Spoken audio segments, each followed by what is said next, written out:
படம் நல்லா இல்லாத படத்துக்கு யாருக்காவது நல்லா இருக்குன்னு சொல்லியிருக்கீங்களா? அந்த குற்றச்சாட்டை வாபஸ் வாங்கிங்க. நீங்கள் நடித்த படமே வெளிவரல, அதுவும் எங்களுக்கு தெரியும். ஆனால் இப்போ தான் நான் முகம் காட்டுறேன்னு சொல்கிறீங்க. நாங்களாம் இருக்கோம்யா.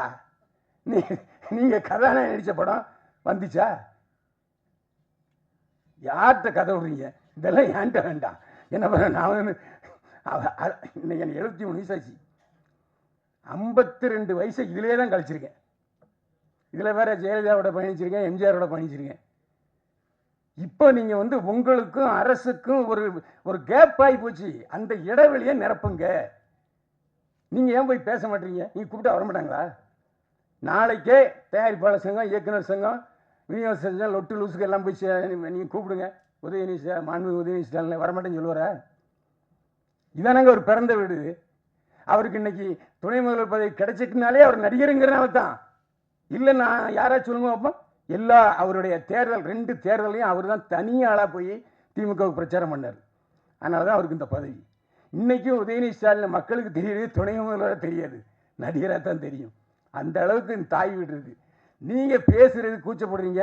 நடப்பு தயாரிப்பாளர் சங்கம், கில்டு, லொட்டு லொசுக்கு இதெல்லாம் வேண்டாம். எல்லாரும் ஒருங்கிணைத்து ஒரே குரலாக நான் சொன்னது, கமலா தேட்டர்லையும் காசி தேட்டர்லையும் 100 ரூபா டிக்கெட்டு அன்னைக்கு ஃபுல்லாகுது. 4 ஷோ போடுறாங்க, 4 ஷோ ஃபுல்லாகுது. அப்போ என்ன அர்த்தம்? ஒரு 2 தேட்டருக்காரங்க லீட் எடுத்து செய்கிறாங்க இல்லையா? அதே மாதிரி 100 ரூபாங்கிறது 150 ரூபா.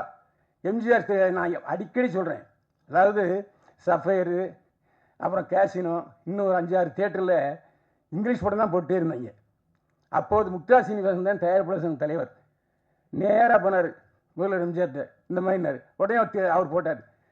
ஒரு வருஷத்துக்கு 3 மாதம் தமிழ் படம் எல்லா தியேட்டர்லையும் திரையிடணும்னு ஜியோ போட்டார். அதுக்கப்புறம் தான் சஃபேரில் பில்லாக ரிலீஸ் ஆச்சு.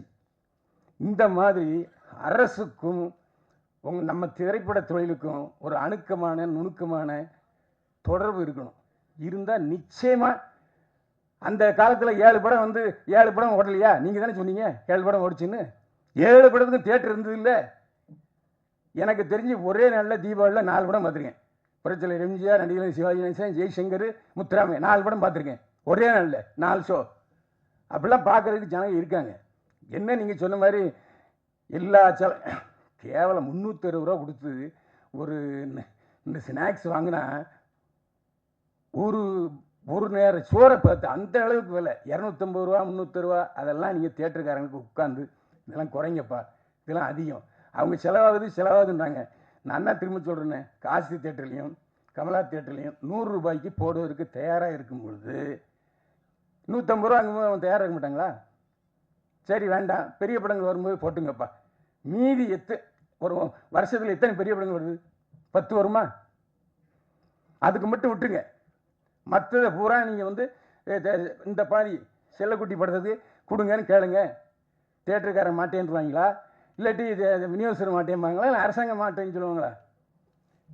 அதுவும் ஜிஎஸ்டி இருக்கு இல்லையா? 100 ரூபா டிக்கெட்டில் ஜிஎஸ்டி இருக்கு, இல்லாமல் இல்லை. ரேஷியோ குறைவு, அவ்வளோதான். அதனால் நாம் உட்காந்துக்கிட்டு நாங்கள் தயாரிப்பாளர் சங்கம், நாங்கள் ஒரு ரூட்டில் போவோம், தயாரிப்பாளர் சங்கம் அவங்க ஒரு ரூட்டில் போவாங்க, சின்ன தயாரிப்பாளர் சங்கம் அவங்க ஒரு ரூட்டில் போவாங்கன்னா புரோக்கர்கள் தான் வாழ்வார்கள். நான் தான் சொல்கிறேன்னு.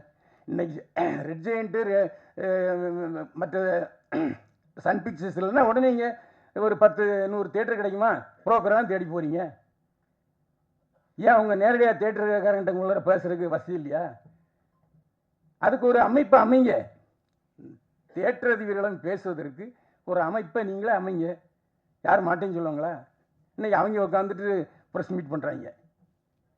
எங்களுக்கு பத்தலை, இன்னும் ஏற்றி கொடுங்க. எங்கே போய் இப்போ ஏற்றி கொடுக்குறது? ஒரு பத்திரிகையாளன் என்கிற முறையில் இவ்வளோ நாள் இருந்ததில் என்னுடைய அறிவுரைகளை சொன்னேன். ஏன்னா என்ன காரணம்னா, சில விஷயங்கள் தெரியாமல் இருக்காங்க. இந்த பேரரசுக்கும் சரி, உதயகுமாருக்கும் சரி, நான் இப்போ 2 தேட்டரில் 100 ரூபாய்க்கு போடுறது தெரியுமான்னா தெரியாது. அதுக்கு தான் பத்திரிகைக்காரன் தேவை. ஏன்னா எல்லா இடத்துலையும் மேயர் யாருன்னா பத்திரிகைக்காரன் தான். ஆனால் நீங்கள் என்னடா யூடியூப்காரங்க நல்லா இல்லாத படத்துக்கு கூட நல்லா இருக்குன்னு சொன்னான்னு சொல்கிறீங்க. அது நல்லது தானே இது? எப்போ நான் ஒருத்தன் இருக்கேன், ஒரு படத்தை கிளி தொங்க விட்டுருவேன். இன்னும் ஒரு 4 பேர் போயிருக்காங்க. பார்த்தோன்னே அண்ணே வணக்கண்ணே பார்த்துண்ணே அப்படிம்பாங்க. அப்படிப்பட்ட சூழ்நிலை யூடியூபர்கள் இன்னைக்கு எல்லா படத்தையும் பாராட்டி எழுதுறாங்கன்னா உற்சாகப்படுத்துங்க. நீ ஏன் நல்ல நல்ல படத்துக்கு இல்லை ஒரு தடவை பார்க்கலாம்னு சொல்லிட்டு அந்த விமர்சனத்தை வைக்காதீங்க. தயவு செஞ்சு பத்திரிகைக்காரங்க எல்லாருக்கும் தெரியும் எப்படி விமர்சனம் எழுதுறது, எப்படி விளம்பரம் வாங்குறது, எப்படி ப்ராஜெக்ட் பண்ணுறதுன்னு தெரியும். அதனால் நீங்கள் தயவு செஞ்சு உங்கள் சினிமாவில் நல்ல படம் எடுங்க. ஓடுற படம் ஓடாத படம் ரெண்டு தானே. இன்றைக்கி ஓடிடிங்கிற ஒரு தளம் இருக்குது. அந்த ஓடிடி தளத்தில் பேசுங்க. ஓடிடி தளம் 4 தளம் இருக்கு இல்லையா, அவங்ககிட்ட பேசுங்க. முன்னாலேயாச்சும் சென்னை தமிழ்நாடு ரிலீஸு இல்லைன்னா சிலோன் ரிலீஸு. சிலோன் தான் விற்பனை, அவ்வளோ விற்பனை. எம்ஜிஆர் படம் சிவாஜி படமும் சிலோன்லாம் 100 நாள் ஓடும். ஓடிடி தளம் இப்போ திடீர்னு ஸ்ட்ரைக் பண்ணுறான், மாட்டேங்கிறான். அவன் சிவப்பு கொடி காமிச்சிட்டான்.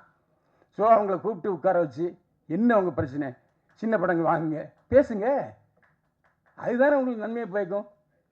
வியாபார ஸ்தலங்கள் இப்போ சினிமா தியேட்டரில் ஒரு வாரம், இப்போ எதுக்கு சினிமா தியேட்டரில் வந்து திடீர்னு 3 நாள் சக்ஸஸ் மீட் வைக்கிறாங்க தெரியுமா? ஓடுற படத்துக்கும் சரி ஓடாத படத்துக்கும் சரி 3 நாள் சக்ஸஸ் மீட். என்ன காரணம்னா ஓடிடி பிரச்சனை இருக்குது. ஓடிடியில் அந்த தளத்தில் இந்த சக்ஸஸ் மீட் வச்சா தான் நிறையா பப்ளிசிட்டி ஆகுதுங்கிறனால தான். இதெல்லாம் தயவு செஞ்சு நீங்கள் அதை யோசிங்க, யோசித்து முடிவெடுங்க. நன்றி, வணக்கம்.